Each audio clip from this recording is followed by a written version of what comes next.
ஆண்டவர் இரட்சகரமாக இயேசுவின் இனிதான நாமத்தினால் உங்களை வாழ்த்துகிறேன். இந்த நம்முடைய ஆவிக்குரிய சிந்தனைக்காக 1 பேதுரு 5ஆம் அதிகாரம் 5ஆம் வசனத்தின் பின்பகுதியை நான் வாசிக்கிறேன். பெருமையுள்ளவர்களுக்கு தேவன் எதிர்த்து நிற்கிறார், தாழ்மையுள்ளவர்களுக்கோ கிருபை அளிக்கிறார். இந்த மாதம் நாம் கனி கொடுக்கிற ஒரு மாதம். கனி கொடுக்க வேண்டும் என்று சொன்னால் கனி கொடுப்பதற்கு தடையாக இருக்கிற காரியங்கள் நம்ம விட்டு அகற்றப்பட வேண்டும்.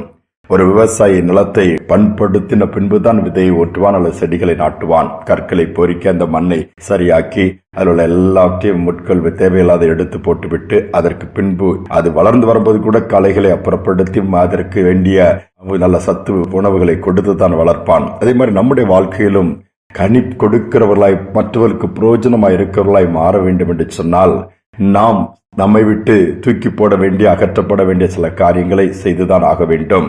அதில் என்னவென்று இன்று நாம் பார்ப்போம். இன்று பெருமை. வேதம் சொல்கிறது பெருமையுள்ளவர்களுக்கு தேவனே எதிர்த்து நிற்கிறாராம். பாவிகளுக்கோ மற்ற காரியங்களுக்கோ கூட அது எதிரியாக ஆண்டவர் மாறுவதில்லை.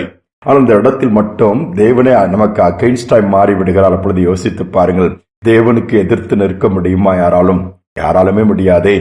இந்த இடத்தில் அங்குதான் நாம் தவறு செய்கிறோம். வேதத்தில் பார்க்கும் பொழுது தானியேல் புஸ்தகத்திலே பாபிலோன் சாம்ராஜ்யத்தின் நாட்கள் நேபுகாத்நேச்சார் ஆண்டு கொண்டிருக்கும் பொழுது பெரிய ஒரு தொங்கு தோட்டம், பெரிய அரண்மனை, பெரிய காரியங்கள்லாம் கட்டிவிட்டு அதன் என்ன சொல்லுகிறான்? 4ஆம் அதிகாரத்திலே பார்க்கும் பொழுது, என் வல்லமையின் பராக்கிரமத்தினால் என் மகிமையின் பிரஸ்தாபத்தை கண்டு ராஜ்யத்துக்கு அரண்மனையாக நான் கட்டின மகா பாபிலோன் அல்லவா என்று சொல்லுகிறான். இந்த வார்த்தை ராஜாவின் வாயில் இருக்கும் போதே வானத்திலிருந்து ஒரு சத்தம் உண்டாகி, ராஜாவாகிய நேபுகாத்நேச்சாரே, ராஜ்யபாரம் உன்னை விட்டு நீங்கிட்டு மனுஷன் என்று தள்ளப்படுவாய், வெளியின் மிருகங்களோடு சஞ்சரிப்பாய் என்று சொல்லப்பட்டிருக்கிறது. ராஜ்யபாரம் மட்டும் போகவில்லை, மனுஷன் என்று தள்ளப்பட்டு மிருகத்தோடு மிருகமாய் வாழ்கிற ஒரு சூழ்நிலை அங்கு ஏற்பட்டு விட்டது. பெருமையான ஒரு வார்த்தை. இன்று நாம் இப்படி பெருமையாய் பேசிக் கொண்டிருக்கிறவர்களா? அல்லது நம்மை குறித்து, நம்ம வீட்டை குறித்து, குடும்பத்தை குறித்து, நம்முடைய வேலையை குறித்து, நம்முடைய பிள்ளைகளை குறித்து மற்றவர்கள் பெருமையாக பேச வேண்டும் என்று நடந்து கொள்கிறவர்களா? நம்முடைய ஊழியத்தை குறித்து அதுதான் இன்னைக்கு எதிர்பார்க்கிறார்களாம். மற்றவங்க எல்லாம் பெருமையாய் பேசணும், அதற்காக பெரிய விதமான வித்தியாசமாய் ஏதாவது செய்ய வேண்டும் என்றுதான் இன்றைய சமுதாயம் யோசிக்கிறது. அப்படி அல்ல. தேவன் நம் மூலமாய் மகிமைப்பட விரும்புகிறார். நாம் கனி கொடுக்க வேண்டும் என்று எதிர்பார்க்கிறார். பெருமை என்று ஒன்று வந்துவிட்டால் அருமையா இருக்க எல்லாமே இந்த வாழ்க்கையில சிறுமையாய் ஒன்றுமில்லாமல் போய்விடும். அதை நாம் நம்முடைய வாழ்க்கையில் இருந்தால் நாமே எடுத்து போட வேண்டும். ஆண்டவர் அதை தான் விரும்புகிறார். நேபுகாத்நேச்சார் நிலைமையை பார்த்தீர்களா? பரிதாபமாய் சில காலங்கள் கடந்த பின்பு உணர்ந்து தாழ்த்தின பின்புதான் அந்த மேன்மை பெற்றுக் கொள்ள முடியுது. அநேக நேரத்திலே நாம் பெருமையாய் பேசும் பொழுது நிறைய காரியங்கள் நமக்கு தடையாக மாறிவிடுகிறது. இருக்கிற ஆசீர்வாதம் நம்மை விட்டு போய்விடுகிறது.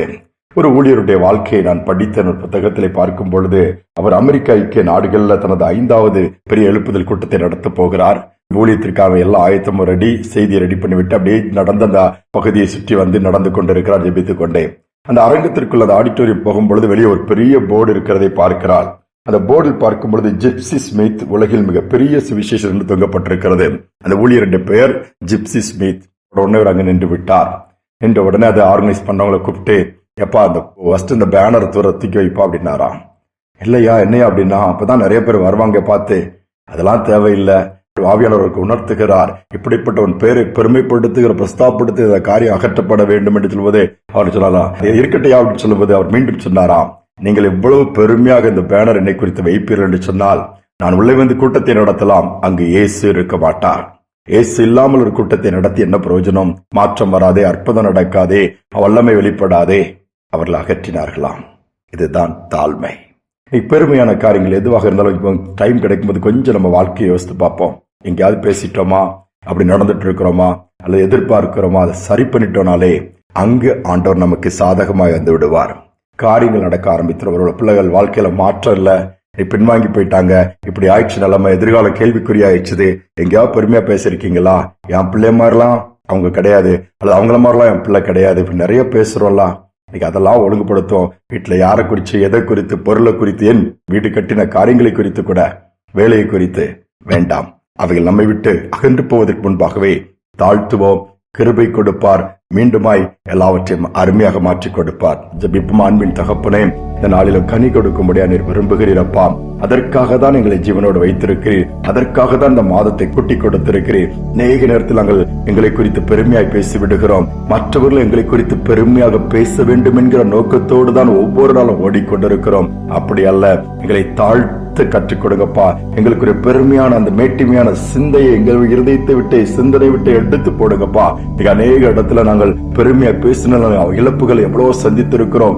நீங்க எங்களுக்கு எதிரியாய் மாற்றி விட்டு இருக்கிறோமப்பா. இந்த நேரத்தில் மன்னிக்கும்படியாய் தாழ்த்தி கேட்கிறோம். எங்களுடைய செல்வங்கள், எங்களுடைய கையின் பிரயாசங்கள் அவைகள்லாம் ஒன்றுமே கிடையாதப்பா. உங்களுக்கு முன்பாக நிற்கும் பொழுது அவைகள் நத்திங்கப்பா.